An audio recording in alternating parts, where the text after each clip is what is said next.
Anthroposophie et Steiner. Rudolf Steiner est né le 25 février 1861 en Croatie dans l'Empire austro-hongrois. Il est mort le 30 mars 1929 à Dornach, en Suisse. Philosophe et occultiste, membre de la Société théosophique, il s'intéressa aux œuvres de Goethe puis de Nietzsche. Alors, un bref rappel sur ce qu'est l'occultisme. L'occultisme désigne l'ensemble des arts et sciences occultes, alchimie, astrologie, magie, divination, médecine occulte, kabbale, touchant aux secrets de la nature, à ce qui est non visible. Et la théosophie, c'est un système philosophique ésotérique qui permettrait à l'homme de s'initier à la recherche du divin en lui et de la vérité. Helena Blavatsky, 1831-1891, avait des pouvoirs psychiques et médiumniques considérables qui subjuguaient son auditoire et ses disciples.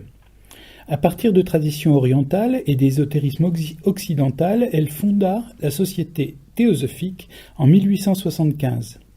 Elle voua une haine féroce à l'Église catholique. On retrouve ça dans ses écrits, c'est vraiment quelque chose de tout à fait remarquable de voir quelle était son acrimonie à l'égard de l'Église catholique.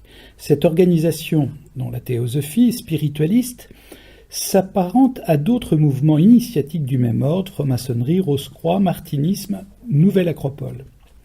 Helena Blavatsky se retrouve dans les livres de Harry Potter, sous la forme de Cassandra Blavatsky. Donc on voit que Rowling était tout à fait au fait de cette littérature ésotérique dans les ouvrages de Harry Potter.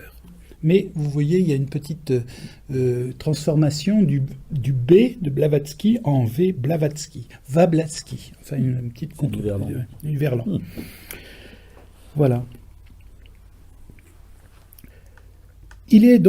Steiner est le fondateur en 1913 de l'anthroposophie qu'il qualifie de chemin de connaissance visant à restaurer le lien entre l'homme et les mondes spirituels.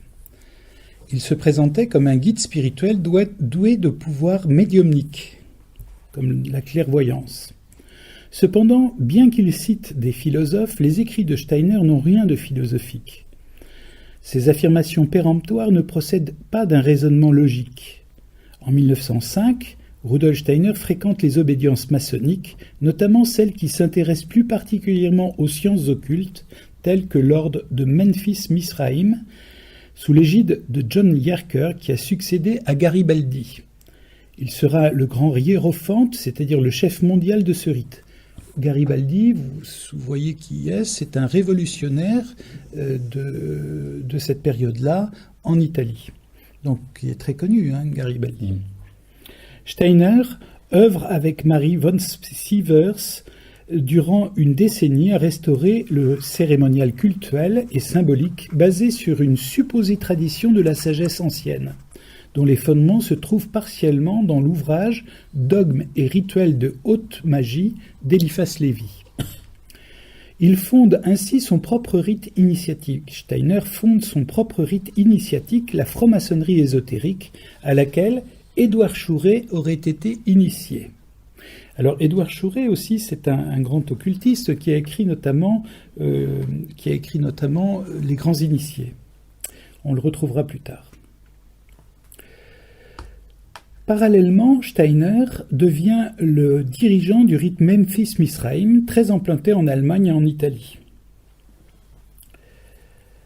Steiner aurait été aussi initié dans l'ordre de la Rose-Croix ésotérique fondée par Franz Hartmann, 1838-1921, médecin allemand, théosophe, occultiste, géomancien, astrologue et auteur d'ouvrages ésotériques. Rudolf Steiner est à l'origine de projets aussi différents, aussi divers que les écoles Waldorf, l'agriculture biodynamique, la médecine anthroposophique avec ses médicaments et produits cosmétiques Velleda, la communauté des chrétiens, mais également aussi une banque qui s'appelle la Nef. Alors, quelle est cette doctrine anthroposophique ? L'anthroposophie se fonde sur l'affirmation de la possibilité de dépasser la vision matérialiste de la nature et du monde en cultivant des niveaux suprasensibles de l'âme et de l'esprit. Selon Rudolf Steiner, l'interprétation du l'interprétation correcte du mot anthroposophie n'est pas sagesse de l'homme, mais conscience de son humanité, c'est-à-dire éduquer sa volonté, cultiver la connaissance, vivre le destin de son temps afin de donner à son âme une orientation de conscience, une Sophia. L'anthroposophie cherche à développer en l'homme les forces nécessaires pour appréhender ce qui existerait au-delà des sens, monde éthérique ou monde des forces formatrices, monde psychique ou astral, monde spirituel. L'entité du Christ joue un rôle central dans l'anthroposophie et pourtant l'anthroposophie ne se conçoit pas comme une religion. Alors que de fait, elle voudrait se substituer ou transcender toutes les religions en prétendant avoir la connaissance suprême. Partant de ce qu'elle nomme science spirituelle, les anthroposophes aiment bien mettre des majuscules à chacun de leurs différentes concepts. L'anthroposophie propose dans tous les domaines de l'existence les applications pratiques qui se veulent en harmonie avec la nature profonde de l'homme, en politique, le mouvement pour la triarticulation de l'organisme social. Là, nous n'allons pas approfondir ce point-là. En matière d'éducation, donc les écoles Waldorf, la médecine anthroposophique, en thérapie artistique, le rythmie, nous y reviendrons, en pharmacie, en agriculture biodynamique, en économie, en vie sociale, en art, etc. Alors, quels ont été les débuts de la société anthroposophique ? Tout commence par une histoire absolument rocambolesque. À l'Assemblée générale de 1909, à Adyar, les responsables de la société théosophique, Annie Besant et Leadbeater, déclarèrent qu'Alcyone, le futur Krishnamurti, alors âgé de 13 ans, était le Christ réincarné. Vous voyez, c'est toute l'histoire qu'il y a eu aussi autour d'Auroville, voilà, Krishnamurti. Rudolf Steiner n'était pas d'accord avec cette vision, il fut exclu de la société théosophique et avec d'autres membres dissidents allemands, il fonda la Société anthroposophique universelle ainsi que l'École libre de sciences de l'esprit dont il devint le président. Très prolixe, Rudolf Steiner fit plus de 6000 conférences, dont une partie fut publiée. Il écrivit une trentaine de livres, l'édition annuelle compte environ 370 volumes. Pour vous dire qu'il était vraiment logorique. Une partie de son œuvre a été traduite en français. De nombreux cycles de conférences ont pour thématique la réincarnation et le karma. La Société anthroposophique universelle, en tant que telle, compte en 2008, alors je n'ai pas les chiffres actuels, dans le monde 50 000 membres, dont 1300 adhérents en France. Mais beaucoup plus nombreux sont ceux qui gravitent autour d'elle. La société anthroposophique ne fait pas de propagande ni de prosélytisme direct, mais la doctrine se propage par l'agriculture biodynamique, la médecine anthroposophique, les écoles Waldorf, les produits Déméter. L'anthroposophie propose un chemin de développement spirituel. Mais nous allons voir quel type de développement spirituel l'anthroposophie propose. Alors que pour percevoir le monde sensible, nous avons besoin des 5 sens, Steiner professe que pour appréhender les mondes suprasensibles, nous aurions besoin d'organes suprasensibles, notamment les chakras. Ces organes se seraient fossilisés, permettant ainsi de développer la conscience de soi. Mais ils resteraient actifs chez les peuples primitifs capables d'une médiumnité naturelle. Les Occidentaux auraient eu cette clairvoyance instinctive jusqu'au Moyen-Âge. Grâce aux exercices de méditation et à l'enseignement de Steiner, ces organes de perception seraient développés et réactivés. Rudolf Steiner profète cela dans son livre « L'initiation ou comment parvenir à des connaissances sur les mondes supérieurs ». Il s'agit pour lui d'une véritable science de l'occulte. L'adepte parviendrait ainsi à une clairvoyance consciente remplaçant et surpassant l'antique clairvoyance instinctive. Cet enseignement ésotérique caché jusque-là parviendrait à la connaissance du plus grand nombre grâce à Rudolf Steiner. Il insiste surtout sur le développement du chakra à 12 pétales, chakra du cœur, qui permettrait de passer du registre intellectuel au registre spirituel. Alors nous allons voir quelques croyances anthroposophiques, et là c'est tout à fait hallucinant. L'anthroposophie est un sécrétisme complexe et abscon, mélangeant divers éléments de l'hindouisme, du christianisme, du bouddhisme, associés à un discours pseudo-philosophique, pseudo-épistémologique et pseudo-humaniste, sorti tout droit des fantasmes magico-occultes de Rudolf Steiner. Ces croyances sont bien entendu incompatibles avec la foi chrétienne, et il est difficile de comprendre que des pasteurs protestants aient pu faire appel à Steiner et adhérer à de telles conceptions. Ainsi, la croyance en la loi du karma et de la réincarnation s'oppose à la foi en la résurrection. La croyance en l'existence de grands initiés, guidant le développement de l'humanité, Bouddha, Manès, Christian Rosenkreuz ou Rosecroix, Sciatianos ou Rudolf Steiner, bien entendu, et la croyance en la possibilité de développer une pensée pure, ouvrant l'accès au monde spirituel, est en contradiction complète avec l'esprit des béatitudes.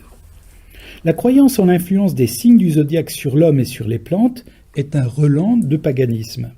La croyance aux chakras, la croyance aux auras est incompatible avec une anthropologie chrétienne. La croyance en la possibilité de devenir clairvoyant et de développer 3 degrés de cette clairvoyance, imagination, inspiration et intuition, selon Steiner, par la pratique régulière des méditations anthroposophiques ou même la lecture des œuvres de Steiner, est une déviance grave de la pratique de la méditation chrétienne qui ne vise aucun pouvoir, mais une conformité de plus en plus grande à faire la volonté de notre Père. Voici un catalogue à l'après-vert des croyances distillées comme des certitudes par la science de l'esprit de Steiner. Le Christ est descendu du soleil.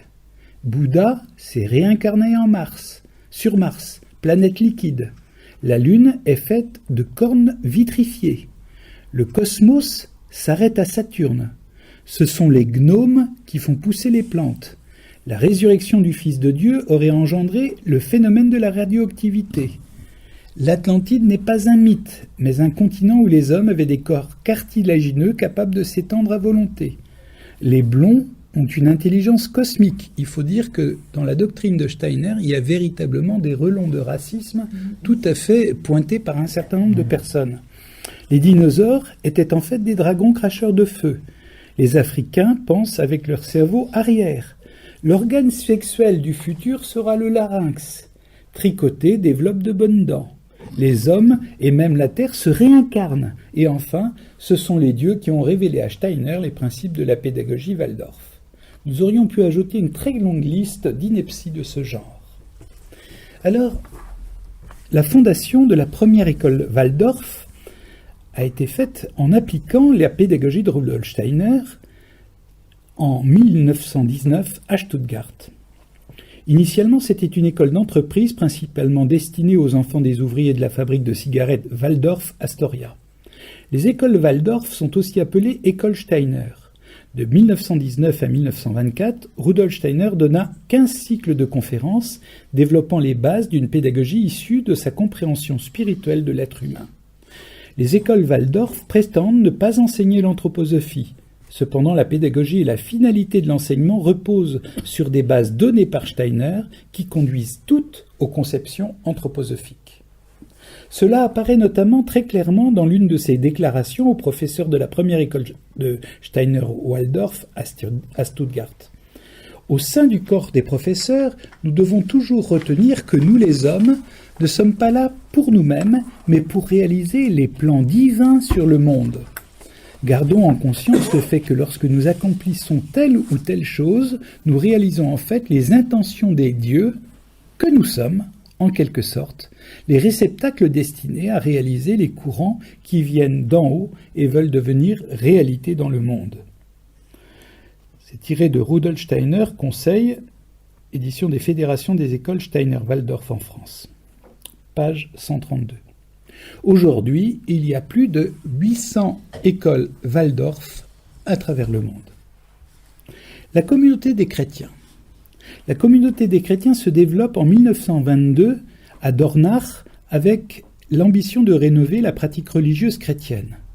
De jeunes théologiens s'adressèrent au pasteur protestant Friedrich Rittelmeyer, 1872-1938, alors membre de la Société anthroposophique à Berlin. Ce dernier se tourna alors vers Rudolf Steiner pour lui demander conseil sur la manière de féconder le domaine cultuel religieux à partir des conceptions anthroposophiques. Rudolf Steiner accéda à cette demande et organisa 2 cours à l'intention de ses théologiens à Stuttgart et à Dornach. Ritelmeyer devint le premier recteur de ce mouvement de rénovation religieuse dont le centre s'établit à Stuttgart. Alors que la Société anthroposophique, son école de sciences de l'esprit, et la communauté des chrétiens se prétendent indépendantes, il y a des liens étroits entre ses membres directeurs quand ils ne sont pas les mêmes. Le premier office de ce culte, initié par Steiner, a été célébré au Goetheanum, au siège même de la Société anthroposophique universelle. Si la communauté des chrétiens n'était pas, selon le mouvement, l'Église des anthroposophes, liée alors, pourquoi toutes les conférences, sermons et propos religieux tenus par des prêtres et dirigeants de cette institution s'appuieraient-ils systématiquement sur des références à l'anthroposophie de Steiner, qu'elles soient citées explicitement ou implicitement? Je veux dire par là qu'il y a une relation très très étroite, bien qu'ils s'en défendent parfois, entre l'anthroposophie et la communauté des chrétiens. Alors, un fondement doctrinal plus anthroposophique que chrétien à l'intérieur de cette communauté des chrétiens. La communauté des chrétiens prétend vénérer principalement la figure du Christ et se baser sur la Bible. Mais le Christ des anthroposophes n'est pas celui des évangiles. Cet être conçu cosmique, lié au soleil. En réalité, les sacrements de l'Église catholique sont plagiés par la communauté des chrétiens. Les prêtres de la communauté des chrétiens s'appuient sur les enseignements occultistes de Steiner et non sur la Bible. Steiner a réécrit lui-même la messe et a donné des directives sur ce qui devait être la marche de l'institution ecclésiastique avec un rituel d'ordination des prêtres, une hiérarchie montant au niveau national jusqu'à des recteurs. C'est une véritable église nouvelle avec pour fondement la doctrine anthroposophique que Steiner a conçue. C'est tiré d'un blog de Grégoire Perra sur l'anthroposophie, article Communauté des chrétiens. Par exemple, lors de la communion, on entendra parler du fait que le corps du Christ doit être salutaire pour les forces formatrices du communiant. Or, ces termes sont une autre façon de désigner que les anthroposophes appellent le corps éthérique, ou corps vital, ou corps de forces formatrices. Donc vous voyez, on n'est pas là dans une conception chrétienne ou catholique de l'Eucharistie. De même, lors de la transsubstantiation, on remarquera qu'il est question de ma pensée pure, mon cœur aimant et de ma volonté qui se donne. Ces désignations reprennent très précisément la nomenclature de la doctrine anthroposophique selon laquelle l'homme est tripartite, c'est-à-dire composé de la pensée, des sentiments et de la volonté. Tout est tourné vers soi. Ou encore, il est question de cycle terrestre, terme faisant référence aux petites ou aux grandes rondes de la chronique de l'Akasha, on ne va pas insister là-dessus, de Rudolf Steiner, ou encore aux périodes de la science de l'occulte, c'est-à-dire à une conception du monde occulte selon laquelle le temps est composé de séquences temporelles ayant des unités spécifiques se répétant. Nous rentrons là, avec ces doctrines-là, dans un jargon absolument incompréhensible. Cette construction du culte de la communauté des chrétiens à partir des références à la doctrine de Rudolf Steiner est particulièrement sensible avec les épîtres. Ces dernières sont en effet des textes lus au début et à la fin de chaque office. Elles s'éloignent du texte canonique de l'Église traditionnelle, de la messe traditionnelle, pour évoquer des événements du cycle naturel de l'année. Par exemple, il existe une épître pour une saison hivernale, épître de l'Avent, une épître pour le début de l'été, appelée épître de la Saint-Jean, une épître pour l'automne, appelée épître de la Saint-Michel, une épître du printemps, appelée épître de Pâques. L'épître de la Saint-Jean est entièrement bâtie sur une dévotion à la lumière et au soleil estival. L'épître de l'Avent est construite sémantiquement sur le crépuscule hivernal à un moment de l'année où les jours raccourcissent. L'épître de Pâques sur les phénomènes atmosphériques et lumineux propres à cette saison. Cette insistance sur le vécu des saisons est typiquement anthroposophique. il doit être mis en relation directe avec le fameux calendrier de l'âme de Rudolf Steiner, un recueil de strophes mantriques où le gourou associe des états d'âme particuliers à des impressions liées à certains moments précis du cycle annuel. Et nous retrouvons cet aspect cultuel précisément dans la pédagogie de Steiner, où il fête la Saint-Michel, où il fête la Saint-Jean, où il fête Noël et Pâques, mais pas selon la doctrine, bien entendu, chrétienne, mais selon précisément l'observation de la nature à ce moment-là. Donc en fait, c'est un relent in fine de paganisme.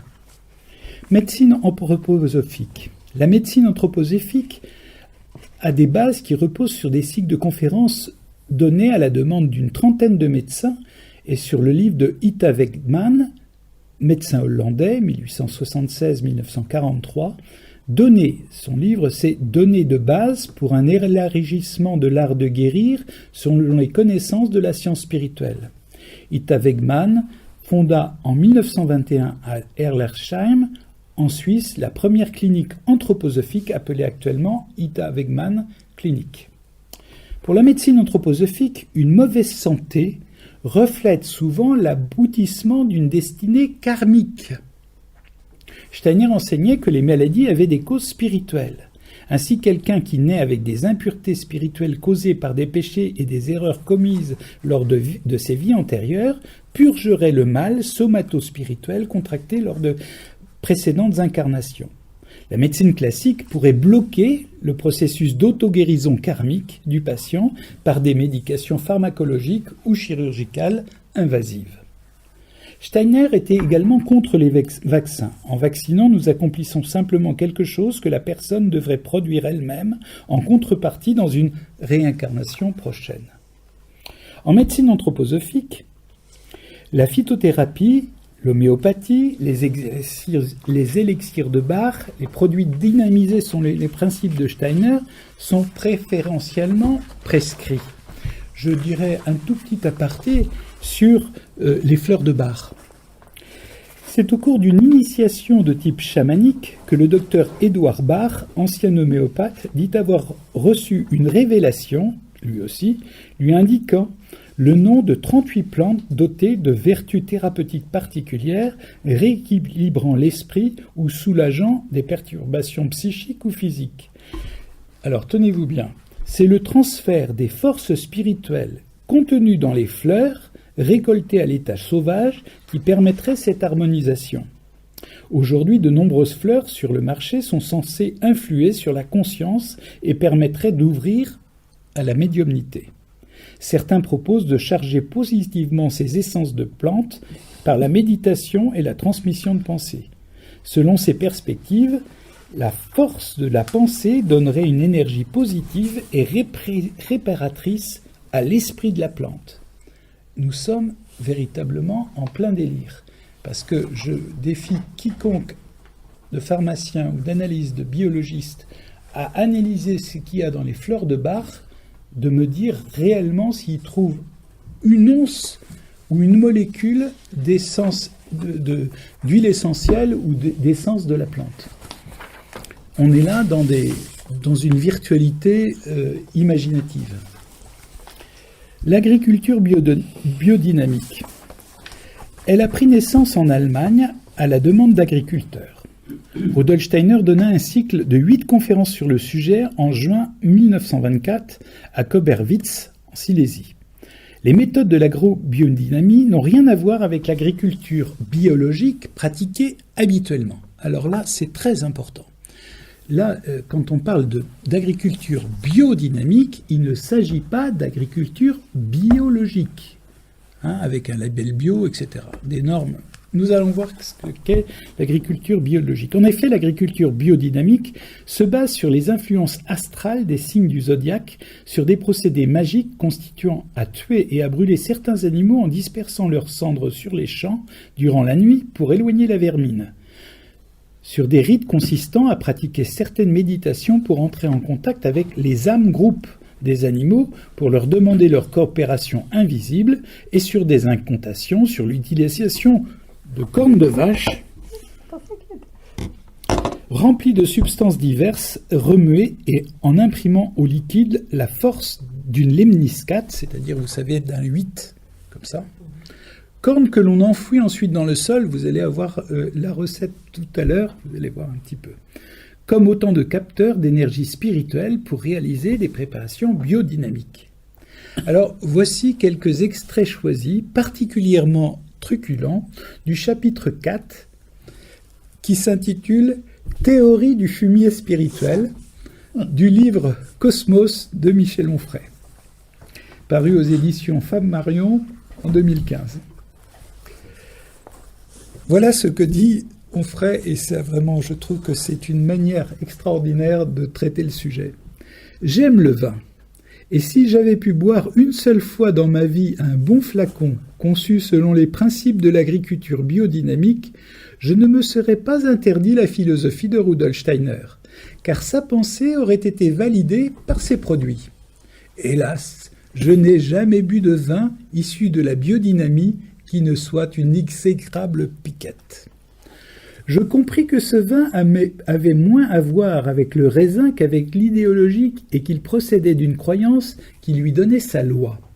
La biodynamie est une pensée magique qui, comme toute pensée magique, dont la psychanalyse, produit des effets chez ceux qui y croient. Ce vin imbuvable par un amateur de vin devient le nectar le plus fameux pour un palais qui a renoncé à ses papilles au profit du catéchisme formulé en 1924 par l'ésotérisme Rudolf Steiner dans un ouvrage intitulé « Agriculture, fondement spirituel de la méthode biodynamique ». Le vin biodynamique est un genre de vin de messe. Il ne donne d'extase qu'aux croyants. Rudolf Steiner est un pur produit de l'idéalisme allemand qui débouche clairement dans l'occultisme et l'ésotérisme. Il semblerait que sur la planète, 2700 fermes se réclament aujourd'hui de l'agriculture biodynamique et que 92 000 hectares de terres agricoles soient dévolus à cette pratique. Un label Déméter certifie que les produits obtenus en biodynamie et en France, un autre label fort opportunément nommé Biodivin, garantit lui aussi les produits obtenus avec la méthode de Rudolf Steiner. Ce dernier label français est issu du Syndicat international des vignerons en agriculture biodynamique. Attention, pas biologique, biodynamique. Cette théorie biodynamique se double d'une pratique que Rudolf Steiner détaille dans sa conférence du 12 juin 1924. Il s'agit de fabriquer un fumier spirituel, appelé à régénérer, féconder, nourrir le sol, donc le sous-sol, donc le sol, à partir de pratiques qui, pour ma part, me font plutôt sourire ou rire. Steiner y conserve l'idée chère à Samuel Hahnemann, l'inventeur de l'homéopathie, de petites dilutions sublimées par une pratique du vortex dans un rituel qui convoque la bouse et la corne de vache dans un concentré de pensée magique. Alors, je ne peux pas résister à vous lire la recette tirée donc des œuvres de Steiner et citée par Michel Onfray. Voici la recette. Trouvez des cornes en choisissant des vaches du lieu, car les forces des cornes provenant d'autres bêtes étrangères au pays peuvent entrer en conflit avec les forces attachées à la terre de ce pays. Peu importe leur âge, pourvu qu'elles ne soient pas trop jeunes, pas trop vieilles non plus.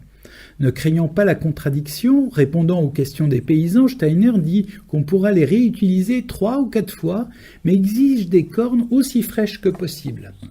On évitera des cornes de bœuf ou de taureau, seule la vache est licite. Elles devront faire entre 30 et 40 cm. Si l'on veut réutiliser les cornes, on les placera dans une caisse dont les côtés seront rembourrés avec de la tourbe. Si l'on devait utiliser du fumier de cheval dans une corne de vache, il faudrait alors prendre soin de l'entourer avec des crins de cheval. Ensuite, bourrer la corne du fumier de la vache. L'hiver, l'enterrer dans un sol ad hoc, pas trop sablonneux, entre 50 et 75 cm. Ainsi, écrit Steiner, nous conservons dans celle-ci les forces que la corne de la vache avait l'habitude d'exercer à l'intérieur même de la vache, à savoir réfléchir l'éthérique et l'astral. J'espère que vous me suivez. Cette hivernation permet de vivifier le contenu de la corne On obtient donc dans celle-ci une capacité de fertilisation extraordinairement concentrée et vitalisante. Pourquoi? Comment? En vertu de quel principe? Selon quel processus chimique? Steiner ne le dira pas, il suffit qu'il en offre la formule. Plus tard, après que le sous-sol a effectué son travail magique d'éthérer le tout, sortir le fumier dont l'anthroposophe nous apprend qu'il ne sent plus du tout, puis il ajoute « il y a là des forces énormes, tant astrales qu'éthériques ». Diluer ensuite le fumier dans de l'eau. Le contenu d'une corne nécessite un demi-seau d'eau et cette quantité suffira pour traiter, tenez-vous bien, 1200 mètres carrés.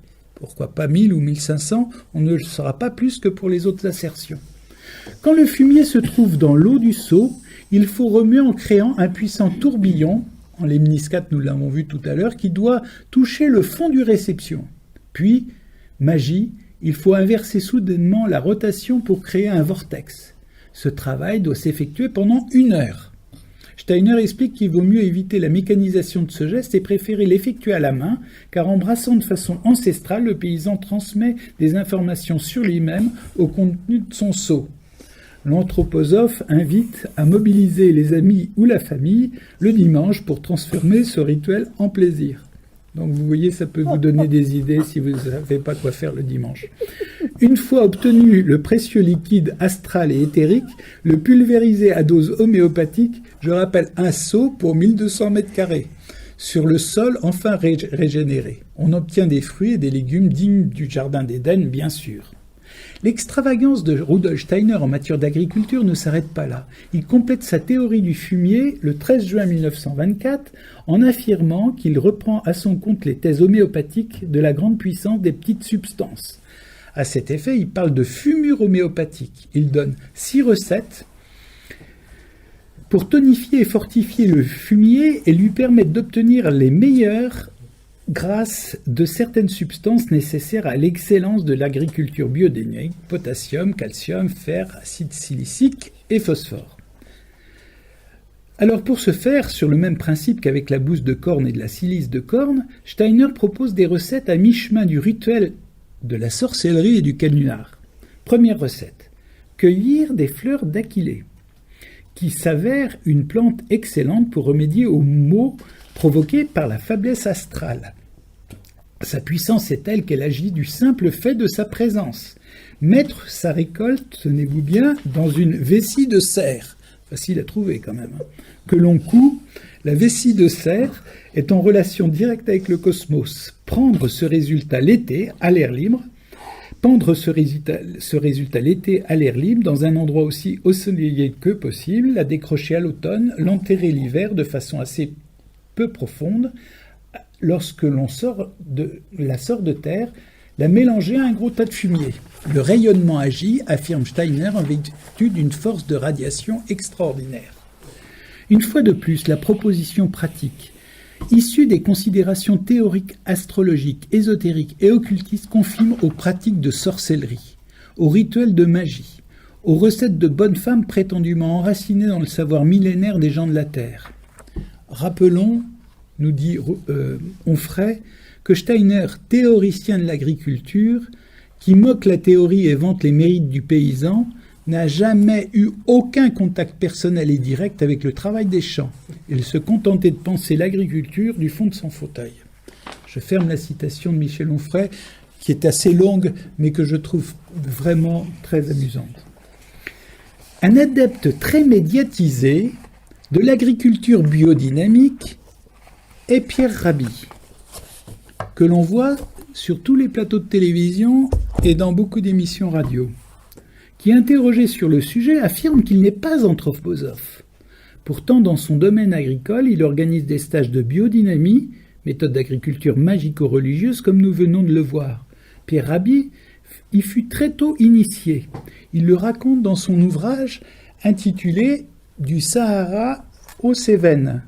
De plus, bon nombre de personnalités de son mouvement sont des anthroposophes, et Pierre Rabhi donne fréquemment des conférences dans des institutions liées à l'anthroposophie et les écoles Steiner-Waldorf.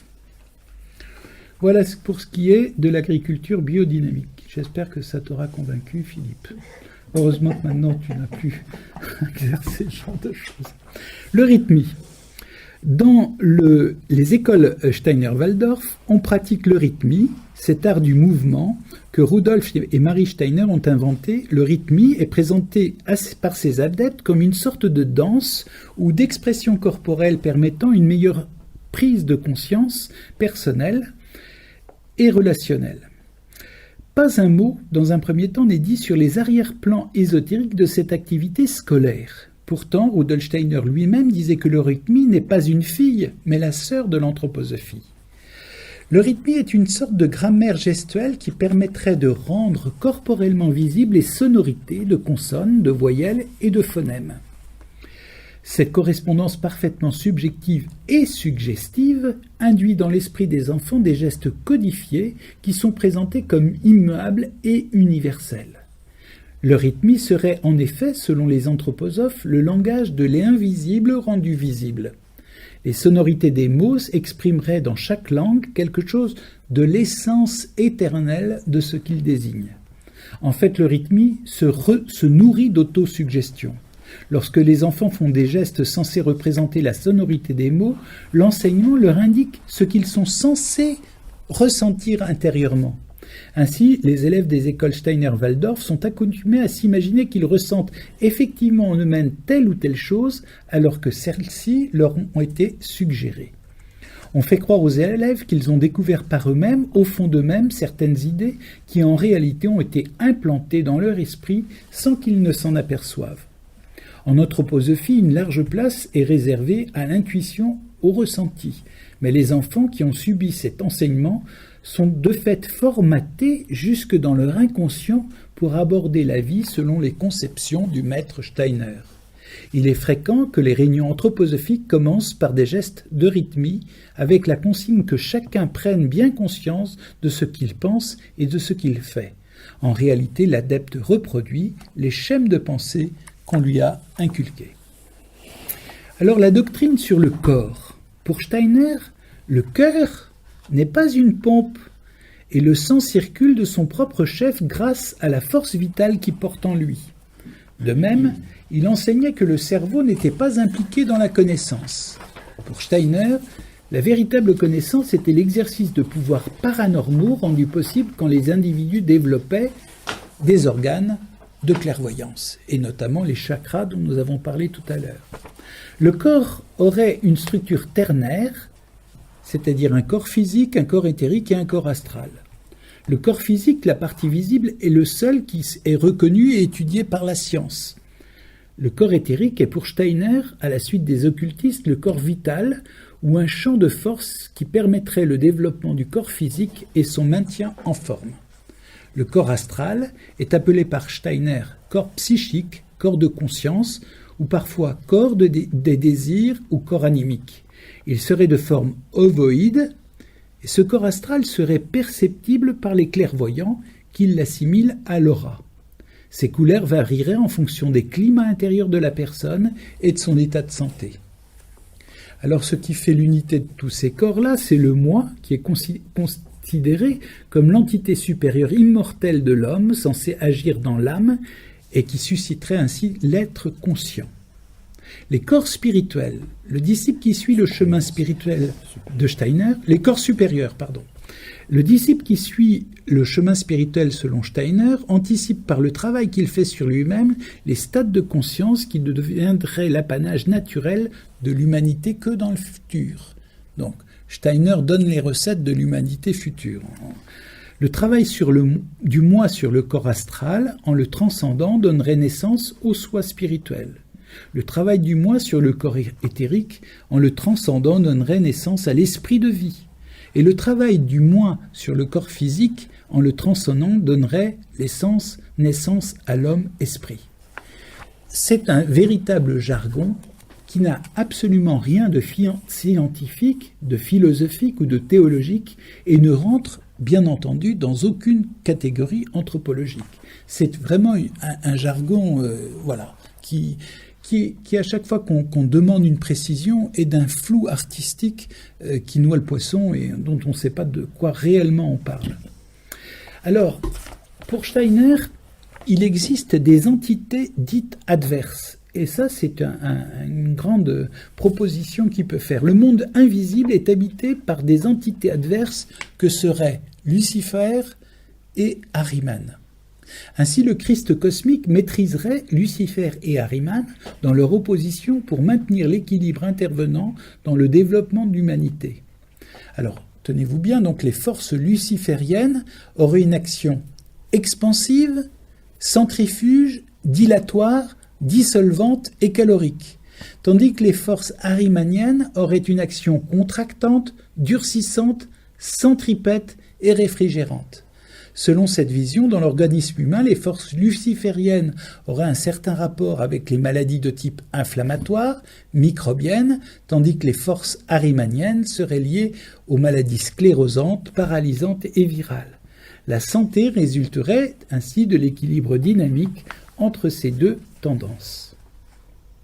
Rudolf Steiner insiste beaucoup sur la réincarnation et le karma. Pour Rudolf Steiner, grâce à l'initiation qu'il donne, l'homme trouverait sa propre libération en développant les facultés et le savoir, et ce en progressant d'incarnation en incarnation. Ainsi, les corps seraient renouvelés à chaque incarnation. Le karma présiderait à ces réincarnations. Après la mort, l'esprit de l'être humain initié s'élèverait dans les mondes spirituels aussi haut que lui permettrait son degré d'évolution. Il irait y rencontrer des entités spirituelles avec lesquelles il préparerait sa prochaine réincarnation. Enfin prêt, avec des conditions terrestres adéquates, l'esprit humain redescendrait sur Terre. Alors nous allons voir quelques prophéties absolument délirantes de Steiner. Prophétie donc qu'il donne de manière péremptoire à un auditoire hypnotisé par sa force de persuasion et reprise par tous les adeptes actuels de l'anthroposophie. Il professe donc l'incarnation d'Ahriman au début du 3e millénaire, la venue de Maitreya Bouddha, l'apparition du Christ dans le monde éthérique à partir de 1933, l'avènement dans le monde anglo-saxon d'une nouvelle technologie basée, tenez-vous bien, sur l'utilisation des forces éthériques pour remplacer le pétrole. Ça, c'est pas les idées qui en ont des... Non, c'est les forces éthériques. La prochaine réincarnation de Manès. Il y a aussi une croyance en la future incarnation d'Ahriman, venant après celle du Christ et de Lucifer. La date n'est jamais précisée clairement et oscille entre un événement imminent ou prévu pour le 3e millénaire, où la culmination anthroposophique censée avoir commencé depuis la fin du siècle dernier et marqué le triomphe culturel de l'anthroposophie. Qu'à partir d'une certaine époque, l'organe de reproduction de l'être humain ne sera plus le sexe, mais le larynx. Croyance en l'existence de deux groupes d'âmes élus que Steiner nomme les platoniciens et les aristotéliciens. Croyance en des rythmes qui viendraient régler l'histoire de l'humanité, comme celle des 33 ans ou celle des 666 ans notamment. Croyance en une évolution réglée par des cycles régis par le nombre 7. Croyance en l'existence des continents engloutis, de l'Atlantide et de la Lémurie. Chacune de ces croyances a donné lieu à des développements et des commentaires considérables de la part de Steiner et de ses successeurs, dans le but de les présenter comme des vérités de la science spirituelle et non précisément comme des croyances. Au sein de la société anthroposophique, la fascination exercée par ces élucubrations sans fondement demeure intacte et cultivée religieusement. Alors, nous allons aborder 2 petits chapitres concernant donc le noyau des dirigeants de la société anthroposophique. Il y a les membres de l'école de science et de l'esprit. Au-dessus des simples anthroposophes, on trouve ceux qui appartiennent à l'école de la science de l'esprit, c'est-à-dire les membres de la société anthroposophique qui sont admis à écouter les leçons de la classe, c'est-à-dire dire le secret au cours duquel sont lieu certaines conférences de Steiner, accompagnées de mantras considérés comme plus particulièrement sacrés, qu'ils auront le devoir de méditer régulièrement et de ne divulguer à personne. C'est un paradoxe, parce qu'en fait, toutes les œuvres de Steiner ont été divulguées, mais ils se les répètent intramureuse entre eux en considérant qu'ils sont au sein des saints de l'initiation. On est accepté à ce niveau après un long entretien avec le lecteur de classe pouvant prendre un caractère très intime. Les dirigeants. Enfin, pour piloter tout cela existe le Goetheanum, où se trouve le comité directeur de la Société anthroposophique universelle, ainsi que les différentes directions des sections professionnelles de l'école de la science de l'esprit.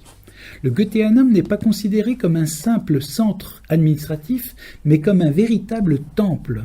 Pour s'en rendre compte, il suffit de considérer comment Steiner lui-même a procédé à une sorte de divinisation du premier édifice qu'il avait construit et qui a péri dans les flammes en 1922.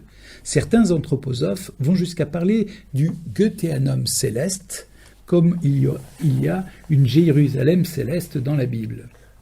Ces dirigeants ont un langage abstrait, totalement incompréhensible. Peut-être un langage totalement incompréhensible également à eux-mêmes. Qui sait ? Ils donnent l'image d'érudits débattant de questions complexes et de sujets aussi alambiqués qu'ésotériques. Alors, nous allons dire quelques mots sur cette science de l'esprit qui revient souvent dans l'œuvre de Steiner. La science de l'esprit se définit elle-même comme une méthode rigoureuse permettant à tout homme qui pratiquerait assidûment les exercices proposés entre autres dans le livre « L'initiation », d'accéder à une connaissance exacte des mondes supérieurs, si son karma lui en fait la grâce. Une science de l'esprit qui n'a jamais eu qu'un seul chercheur, Steiner lui-même. Cette science de l'esprit ne cherche pas à connaître le monde avec rigueur, précision et humilité, mais à l'intégrer dans ses catégories préétablies. Voici un extrait du livre de Serge Prokofiev, fidèle perroquet de l'enseignement abscon de Steiner, très haut gradé dans la hiérarchie anthroposophe, intitulé « Rudolf Steiner et les mystères angulaires de notre temps ». Alors tenez-vous bien, parce que ça, je pense que vous allez avoir une petite portion tout à fait intéressante, voilà, de la littérature anthroposophe. Alors, vous êtes prêts au décollage ? La cognition du rapport entre le microcosme et le macrocosme correspond au 5e rythme. Ce degré d'initiation devient à présent accessible aux disciples grâce au sacrifice astral cosmique terrestre du Christ et s'exprime dans la cognition du rapport cosmique de la Terre au Soleil, également de sa métamorphose en tant que résultat du mystère du Golgotha. Ce degré est désigné par les exercices à mener dans le rythme en question et exprimant l'essence du chemin d'initiation que traverse le disciple en tant que microcosme, ainsi que la 4e partie de la méditation, où est relaté le chemin macrocosmique du Christ à partir du Soleil vers la Terre, en tant que modèle cosmique primordial de toute véritable initiation terrestre. Voilà. Je pense que là, on atteint des sommets. Sur les 574 pages de cet ouvrage, pratiquement chaque ligne est écrite dans ce style à la fois touffu et incompréhensible, mais qui sait se donner des allures pseudo-scientifiques. Dans cet ensemble saturé de références mystérieuses, on est comme noyé dans une architecture de rapports sémantiques que des phrases interminables parviennent à peine à supporter. Il devient ainsi impossible de comprendre quoi que ce soit à un tel verbiage. Tout ce qu'on en retient, c'est que l'auteur a l'air de maîtriser parfaitement son sujet, connaître comme sa poche, à la fois les processus initiatiques, la marche spirituelle passée et à venir de l'humanité, ses rapports au Soleil et à la Terre. Ainsi, l'anthroposophe, qui lit continuellement ce genre de littérature, finit-il par avoir l'impression qu'il sait pertinemment ce qui relève de l'avenir proche ou lointain de l'humanité. Il finit par être comme écrasé par des monceaux de références dressant dans son esprit un édifice monumental où sa pensée se trouvera prisonnière. En outre, c'est l'ossature même de la logique qui, par la méditation anthroposophique, sera son dernier ressort brisé. Nous pouvons le voir, par exemple, dans un petit texte de Rudolf Steiner, extrait du calendrier de l'âme, c'est-à-dire l'un des textes que les anthroposophes méditent régulièrement tout au long de l'année et récitent à chaque ouverture de certaines de leurs réunions. Voici le texte médité de Rudolf Steiner à chacune des réunions anthroposophiques. « Ma pensée en sa force aujourd'hui s'affermit, à la naissance de l'esprit associé, et l'éclair des sens le sourd enchantement lui lui conférant pleine clarté. Si l'âme tout entière au devenir de l'univers cherche à s'unir, la révélation de ce monde sensible doit en elle accueillir l'éclat de la pensée. C'est vraiment invraisemblablement incompréhensible. Anthroposophie et New Age. L'anthroposophie se présente comme une science de l'esprit, nous venons de le dire. Ses adeptes s'offusqueraient d'être assimilés à la pensée du Nouvel Âge. Il y a, il est vrai, une différence de date entre l'une et l'autre. L'arrivée de la nouvelle conscience de l'homme et de l'ouverture de ses nouvelles potentialité est arrivée pour le New Age. C'est actuel pour la philosophie du New Age. Alors que l'anthroposophie ne voit cette perspective que pour 3573. C'est quand même très précis. Les anthroposophes n'ont rien à reprocher aux Mansi. Bien au contraire, Steiner se présente lui-même comme un grand médium, un maître en astrologie, voire un exorciste. Ainsi, médiumnité, magnétisme, divination sont considérés comme des sciences spirituelles à part entière, à condition cependant que leurs praticiens soient validés par Steiner et ses successeurs. L'anthroposophie a des contours si flottants et ambigus sur le plan doctrinal qu'elle peut phagocyter tous les types de pratiques et de croyances, même si elles sont contradictoires. Les grands chantres du New Age font référence à la théosophie d'Helena Blavatsky, à Annie Besant, dont s'est inspiré Steiner. Leur cousinage, le cousinage entre l'anthroposophie et les courants du Nouvel Âge, sont évidents. Alors, maintenant, vraiment, je vais être extrêmement bref dans le résumé pour essayer de synthétiser tout ce que vous avez subi ce soir. Voilà le résumé conclusif. Steiner déclare que ses œuvres ne sont pas faites pour être lues, mais pour être méditées. Ses adeptes considèrent ces textes comme sacrés, textes qui seraient en eux-mêmes initiatiques. Mais la pensée de Steiner est nébuleuse, ses concepts flous, ses affirmations ne reposent sur aucun fondement vérifiable. Le jargon de Steiner, sublime pour ses disciples, demeure incompréhensible pour quelqu'un d'extérieur. Il faut subir une fascination quasi hypnotique pour adhérer à cette doctrine de ce maître de l'enfumage.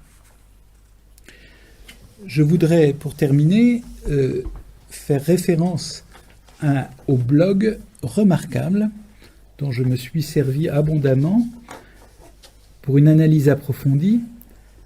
Donc, je recommande particulièrement le blog de Grégoire Perra, qui a passé son enfance, son adolescence, puis est devenu enseignant et membre important de la société anthroposophique, avant de prendre des distances et d'analyser le mouvement et ses ramifications.